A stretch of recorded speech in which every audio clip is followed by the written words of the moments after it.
I'm Barela. I'm a member of the True Kids One Youth Council and a junior at Taos High School. For my entry into the future of our forests, I chose to focus on insect infestations. The first expert that I discussed this topic with was Andy Graves. He spoke about the IPS beetle, otherwise known as a bark beetle.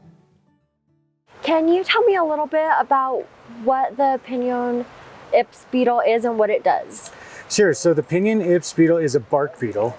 And a bark beetle is a group of insects that bores into pinyon trees by boring through the bark, and then it feeds on the phloem inside the tree where it mates, and then new bark beetles come out and they attack trees nearby. Why does that matter? It matters because when there's times of drought or the trees are unhealthy, the bark beetles can start to have unwanted impacts on the forest, like killing a lot of trees.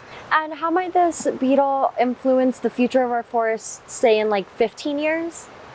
So depending on the weather and depending on where the bark beetle attacks are occurring, it could really reduce the amount of trees that are on the landscape, and that could impact people's view of the areas around their home, the forest, the flow of water, and all the different natural types of systems that are occurring in our forests. And how does climate change affect the way that this beetle acts? Probably the biggest two things that climate change is doing to how this beetle acts is, one, we have more erratic droughts, which means that the trees are unhealthy because they're not receiving water in the time of year when they need to receive water. And then another one, with warmer climates and prolonged or extended summer periods, the beetle has the opportunity to have more generations per year, which means it can reproduce and attack more trees in the year because summers have become longer and hotter. And in what ways does forest fires act with the beetle? If it was a light fire and had scorched the side of the tree, it would make that tree less healthy, which means it would be more likely to get attacked by bark beetles. It's been here for eons, millennia,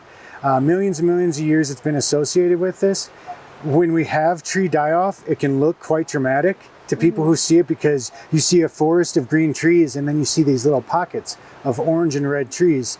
And it's sort of like looking at a Christmas tree. You can see all the ornaments on the tree, but in reality, it's not very much of the forest. It's a natural part of the forest. And when those trees are attacked by bark beetles, then wood borers come in, then other types of boring insects, the tree falls down, it eventually becomes soil and an area for the next tree to grow. Look at insects and diseases like slow fire, slowly working across the landscape, picking off the trees that are unhealthy, creating pockets for areas where new trees can grow, taking out the older trees, unhealthy trees, trees that may have been struck by lightning, and creating space for new trees to grow. And without those insects and diseases killing the trees and bringing them, we wouldn't have any soil left. And what we would have would be a forest densely packed of all dead trees. And the beetles are helping indicate what parts of the forest are unhealthy and maybe where we need to be managing and how we need to be managed. And I've heard people say you don't want to create a forest, you want to mimic what the forest has already created, because the forest knows what it's doing. And same with the bark beetles. The next expert that I discussed this topic with was Jack Carpenter. He spoke about the Douglas fir tussock moth. Can you tell us a little bit about what we're seeing here? What has happened here is damage from the Douglas fir tussock moth. But they're older trees. My guess, just looking at their growth form, the size, and the way the branches are, they're probably 100 years to 125 years old. That's what bothers me about seeing the moth in here, is these trees have been here a long time. And with climate change happening, we're getting warmer temperatures, and do the warmer temperatures affect the moth in any way? The only thing it could affect is that the winter temperature is warmer. Cold temperatures, below zero for a week or 10 days, will wipe the bug out. Once the moth eats the needles off of the tree, is the tree kind of dead, or can the tree still come back? The tree still has buds for next year's growth. If they can come out and we don't have a big infestation 2 years in a row, a lot of trees can survive. It'll take 3 or 4 years of growth, but they can survive. And there's other bugs that infest the forests and eat the trees. Why is the moth different, or what makes the moth special?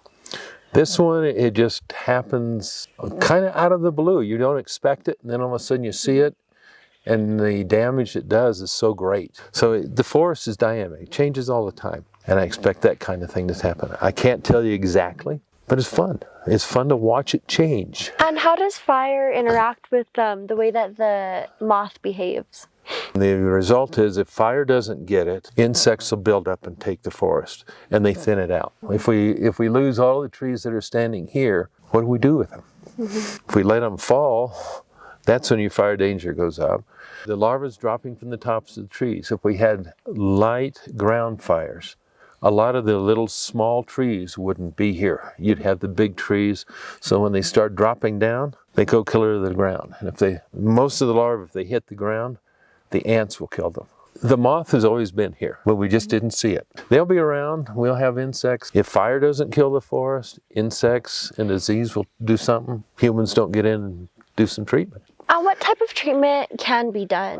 What we're standing in now, the understory is all the small trees back behind us. Take a lot of the ones that are susceptible out, take the white fir out, the Douglas fir out, and then for here, the moths hit the ground. If we lose all these trees, come back in 5 years and you'll see something different. There'll be trees here. The trees don't change a lot, but the whole thing is dynamic and changing. And do you have any advice or a message that you want to give to the youth? My message to the youth, get outside, leave your computers and your tablets and everything in the vehicles, and take a walk and look at what's around you. Here are some things that I learned. Firstly, our forests are stressed because of drought and overcrowding. This makes our forests more vulnerable to insect infestations.